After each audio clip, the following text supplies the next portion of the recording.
What is up guys, it's Solheim here, back again with another Wrath of the Lich King Classic video. Today we're doing a news recap. There's two big things we need to talk about. We'll be talking about both of them in this video. So 2 days ago, Blizzard out of nowhere announced fresh servers for Wrath Classic. And these fresh servers will be going live with the Wrath pre-patch. We don't have a date for the Wrath pre-patch just yet. We don't even have a date for the beta, but we'll be talking both about the beta and the pre-patch in this video. So personally, I'm thinking the pre-patch will happen sometime in July. I would say late July, and I'm expecting Wrath beta to be starting within the next 2 weeks. So sometime in June. So basically, Wrath Classic beta in June, and then pre-patch in July. That way we will have access to Death Knights and also the fresh servers in July, and we can level them up. I think some people want to have as much time as possible to level up on these fresh servers. I don't think everyone will be able to get to level 70 within like one month. I think the pre-patch will last for 2 months maybe, so 2 months to level up to level 70. That is not what we're talking about today though. Let's get right into it. Blizzard has announced a blue post, which has to do with the fresh servers, so let's read through it. Blizzard's blue post. Myself and other members of the team have been reading through a lot of the responses about fresh servers since it was announced, and the common feedback we have seen is concern over the idea of transfers opening after the servers have been live for 90 days. I felt it was important to chime in and highlight that Kaivax's post specifically mentioned they won't be available for at least 90 days, as in at minimum. So this is something that I saw in my video as well. A lot of people were concerned about the 90 days restriction, because after 90 days everyone will just be transferring over there, or a lot of people at least. People can just jump in with all of their TBC items, achievements, gear, gold and everything, ruining the economy, totally ruining the economy. And I think that's one of the major things that makes people want to not play on these servers, because while they are fresh, they're only really fresh for 3 months. They're fresh for 90 days, and if the pre-patch lasts for 2 months, that gives you 1 month of Wrath Classic on these fresh servers before everyone can transfer there free of, well, they can transfer with everything they want, so TBC gear, legendaries, they can transfer with tons of gold. Well, there's a cap on the gold you can transfer, but you can just transfer multiple times.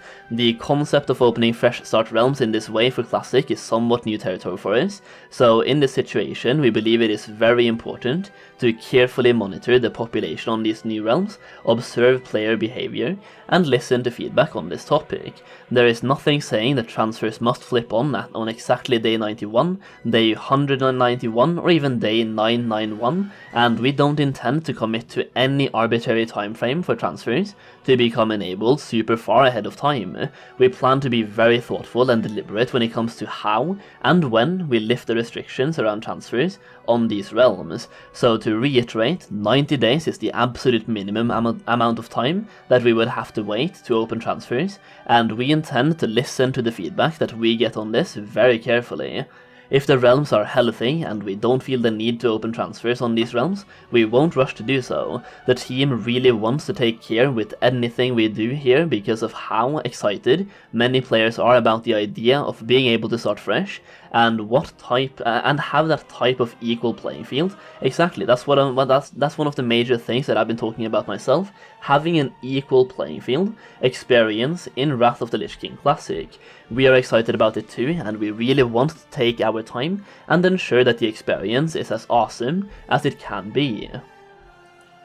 Okay, now there's 2 ways to look at this post. Well, there's multiple ways, but let's highlight those 2. So first of all, they might just be very excited about the fresh realms themselves, and they might be looking to listen to feedback, look at the realms themselves, and only open these transfers if the realms ever become dead or are dying, and they want people to transfer over there, or give people the option to transfer away. So they might be looking to just keep these servers as healthy as possible, but also they might just be saying this to be people-pleasing, and then after 90 days they can open up the transfers, and then they can do anything they want, they can make money on those transfers, and well, the floodgates will be open.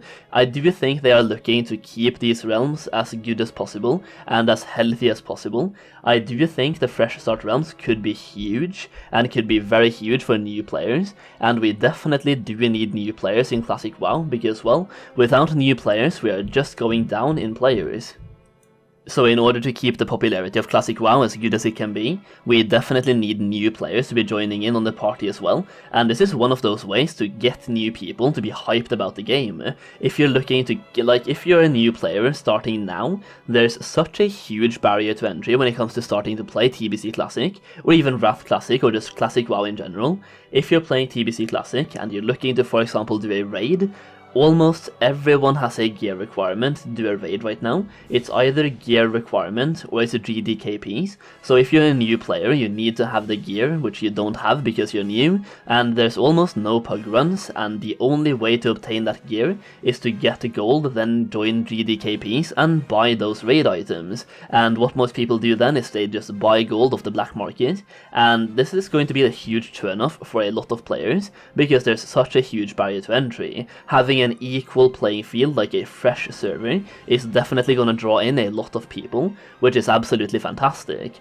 Now, one thing I want to talk about this blue post, which is kind of worrying to me, is that they are only talking about the transfers. So they are saying in this blue post that the transfers might not be enabled after 90 days. Like, those transfers could happen anytime after 90 days. They could not happen at all. They're basically just looking at the server population and the health of the servers. But what they are not talking about is level boosts. So there's a level 70 boost coming in Wrath Classic, there's a Death Knight boost coming in Wrath Classic, we have a level 58 boost, which I think will still be active in Wrath Classic as well. So there's 3 different paid level boosts that are active or will be active in Wrath Classic, and they are not talking about those at all in this blue post. And personally, that was a damn nice voice crack, huh?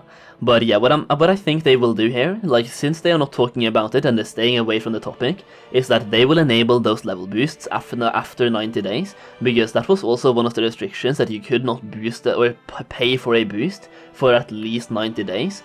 So after 90 days, those level boosts will probably become active, because they want to make money on this, and some people will not have the time to level up from level 1 to 70, and a lot of people just don't feel like leveling all over again, so they want to capitalize on those boosts as much as possible, and I'm really worried that those boosts will come in after 90 days. I wish they would wait longer, but then again, we'll have to wait and see. That is pretty much it for that section of the video though. There's one more thing I want to talk about real quick, and that is that there's a very minor update to the Classic WoW, or the Wrath Classic beta build, where they are now renaming achievements. So there's like 5 achievements that are being renamed on the Wrath Classic beta build, and they pushed out a new build just to rename these achievements, which kind of indicates to me that they are working on something on the beta, and because they are looking and they're reworking some achievement names, they should be pretty close to actually launching this thing. We have so much information on the Wrath Classic beta,